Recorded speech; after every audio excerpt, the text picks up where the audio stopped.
All right, first up on the show is Eddie Rivas, a development manager with Restoration One, an entrepreneur and an expert in marketing and finance, which we're going to find that out real soon. Oh, yeah. Eddie, welcome to the show. Thank you for having me.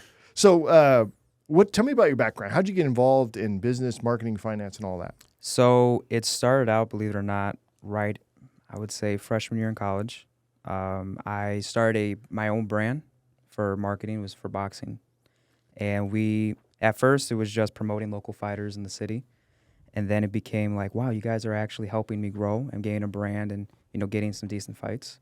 And so more people got on board with the program. So I made the website, did social media, did a lot of events, going out throughout the city, training the guys on a few things. And yeah, every major fight that came on local, mainly in Chicago, build up on that. And then that's how I got really a lot of experience on the marketing and the events side of everything. And also the networking, because you meet a lot of different types of people in the boxing industry. So a lot of owners of bars, pizzerias, things like that, showcase fights and stuff like that. After they win, go out to places like that, have a good time. And then from there, I guess, sold the brand and then went into purely marketing. Okay, so let's not brush over that. You sold the brand. Yes. Did you make any money off it? A little bit. What are we talking? How much did you make? Can I ask that? Or what? Well, let's say it was. Was it significant enough to be like, hey, this was something, or was it like, I'm just closing a chapter, and moving on to the next thing? It was enough where I know that what I did was a lot of skill, and I can apply it to other businesses. But that's always a good thing. That means you didn't make a whole lot, though. Yeah. It was a decent. I've been decent amount. Been there, done that. Yeah. So some companies that I was just thankful to get out. Right. Mm-hmm. And lucky that you were able to sell them too, huh? Right. So you obviously loved something about what you did there. Oh, so yeah. What's your passion? Well, for that one, boxing, I grew up with it, so it was such a big thing ingrained in my life. And so I was so used to talking to fighters and being a part of that culture that it was an easy transition to do that. But once I started really, really developing my skills on the marketing, the social media, and getting presence out there for people, I really love doing that. I think it's just the communication with people, getting to know how everybody is, the dynamics of how businesses work together. That is really the diversification in marketing and finance in anything business or entrepreneurship related can definitely be applied to the next thing you do and the next thing you do and the next thing you do. I see the most successful people are the people that had the most diverse background. right. Even if it's law enforcement, even if it's from pizza or something else. Why? Because you get to see a side of businesses and business owners and things that you may not ordinarily see. Let's say you said you got your degree in accounting earlier and you stayed in accounting the whole time and you were in an office, Right. making, writing numbers and punching digits, you probably would not have seen what you've seen on the streets and in boxing gyms and et cetera. Absolutely. Right. Yeah. When it comes to social media marketing, what's an area that businesses fail at? I mean, almost without. I could point to one or two probably straight out of the gate, but I think you're actually better in some elements at social media. Your insight's really, really good Right. from conversations that we've had. Mm-hmm. So what's an area where businesses are really kind of messing up there? I think the volume of a content is a big thing that a lot of businesses don't maintain. I think they want to say, I'm going to throw a few pictures, a few posts, and they think that's enough, and we'll do that for maybe a couple weeks, and they'll stop and slow down. That's a really big thing that I notice really takes businesses from failing to reach the next level. So it's volume of content, but also what is that content, right? The content should follow some kind of a strategy, and that's really Right. where Howie excels in strategy when it comes to marketing as well.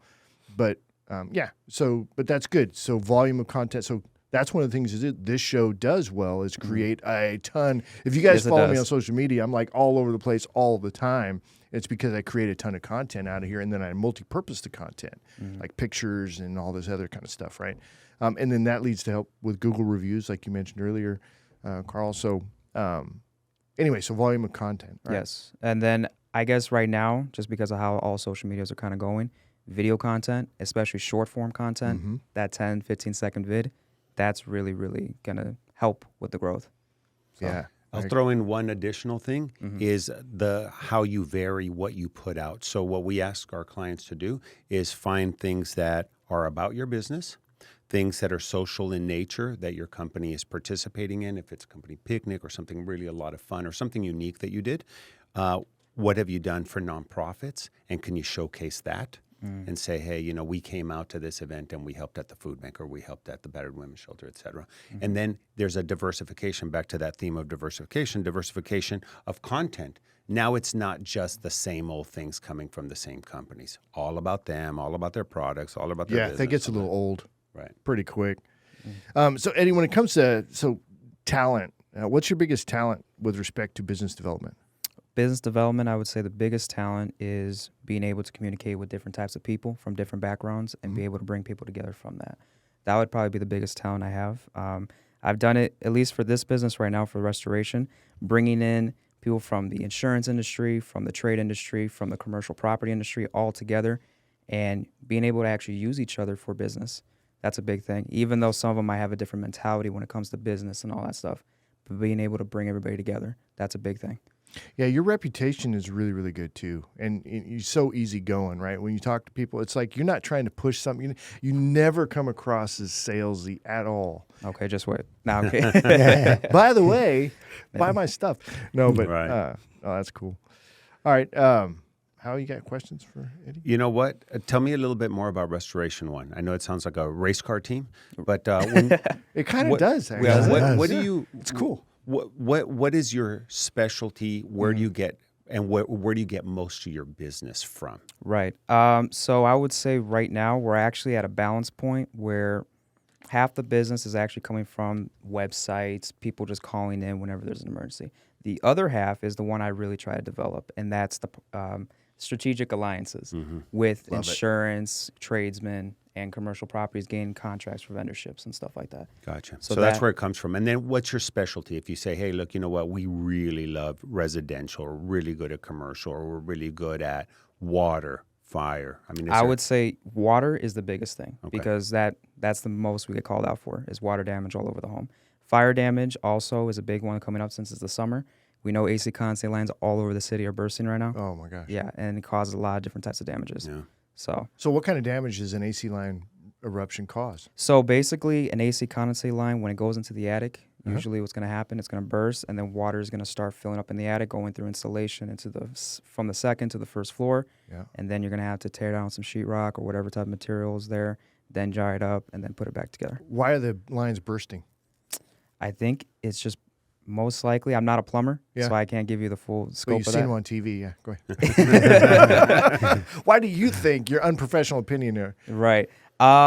It could just be, just amount of water usage combined with the heat, and that could be causing a lot of that stuff. But yeah. That's an awful thing. And mine's upstairs in the attic, right? It's not like in a convenient spot. I think they're not doing that anymore. What do you No mean? more attics. Well, if at all possible, you can't. My brother's water heater was put in the attic, and then it was framed out the little attic access, and so you can't even get it out. Oh, that's Wow. stupid. Yeah. Yeah. But ideally, right? I mean, look, I'm not a plumber either, so I don't want to talk about that. But I will tell you. So there are restoration companies that only do the remediation part, and Right. then there's some that offer the reconstruction. Correct. Of what's in. Where do you guys? So go on we do the remediation, and then we strategic alliances with general contractors that we vetted out, we worked with for a very long time, and then we're the ones that refer out those people. that? So I like that better. Mm-hmm. Because it seems like there's sometimes a conflict of interest with somebody who Right. remediates that then comes in and says, hey, guess what? I can do your sheetrock, and I can do the floor, and I can do all this other stuff. Right. And then they're usually not experts at both. And usually one suffers. That's true. Yeah, and sheetrock's not as easy as you might think it is. No. it's Oh, not. no, and once there's water damage, I know because I had a house fire. My mom just had a water leak, and then she had, another plug for Rudy's flooring and remodeling. We'll charge him, Yeah. and he did the remodeling part. But whoever the restoration company was that the insurance company recommended to my mom Right. said, "Oh yeah, we could do this and that." Well, anyway, they had offered about $10,000 worth of repairs with sheetrock and some other stuff. Turned out to be closer to $50,000 because there was water under all the wooden floors, behind the cabinets and all that. And I don't think that particular inferior restoration company knew about that and wouldn't have caught that. Okay. Well, now you know Eddie, so I guess Yeah, if you no, get that's it. Restoration- Restoration One right here. So, Eddie, what's the next step for Restoration One? Where are you going with the business? So I think right now we're trying to get more into the commercial side. So getting more vendorships with companies, office spaces, and things of that nature. That's going to be the next step. Awesome. Yeah. All right. So if people want to get in touch with you, Eddie, how do they do that?